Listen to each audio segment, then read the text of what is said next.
બીજી તરફ ભગવાન કૃષ્ણ પોતાના જ બાળકો દ્વારા અપકૃત્ય થયું છે અને એના કારણે ભગવાને એક કઠોર નિર્ણય લીધો છે. બન્યું છે એવું કે શાંબ અને બધા જ બાળકો ભેગા થઈને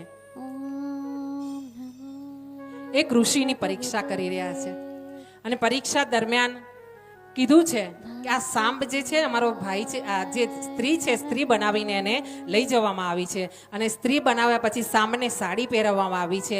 એ ગર્ભિણી છે એવું એને બતાવવામાં આવ્યું છે કે એ ગર્ભિણી છે અને એને મુનિઓ સામે ઊભી રાખીને પૂછવામાં આવ્યું છે કે આ જે અમારી સ્ત્રી છે ને એને બાળક શું થશે, દીકરો થશે કે દીકરી થશે?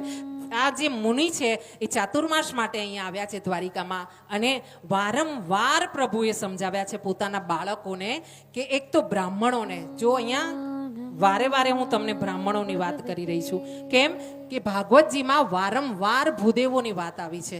ભગવાન શ્રી કૃષ્ણના વર્તનમાં, વ્યવહારમાં ને વાણીમાં ભૂદેવો માટે જે વાત નીકળી છે એ જ મને સમજણ પડી છે થોડી ઘણી, એ તમને સમજાવી રહી છું કે ભૂદેવોને પહેલાં એવું થતું કે આપણે ત્યાં 11 હોય, પૂનમ હોય, અમાસ હોય, આપણા વડીલોની તિથિ હોય ત્યારે આપણે બ્રાહ્મણોને આપણે સીધું સામાન આપતા.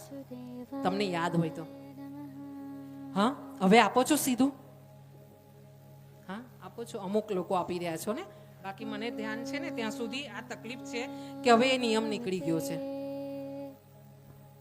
બહુ તો તમે શ્રાદ્ધ કરો ત્યારે લગભગ જમવા બોલાવો બ્રાહ્મણને, ભૂદેવને, કાં સજોડે બોલાવો, એ રીતે હોય છે હવે. પણ એ જે સીધું તમે આપી રહ્યા છો ને એ સીધા દ્વારા તમારા 9 ગ્રહો શાંતિ થાય છે ભૂદેવોને દાન દેવાથી. હા, મંગળ છે, કેતુ છે, રાહુ છે, આ બધા ગ્રહોની શાંતિ માટેના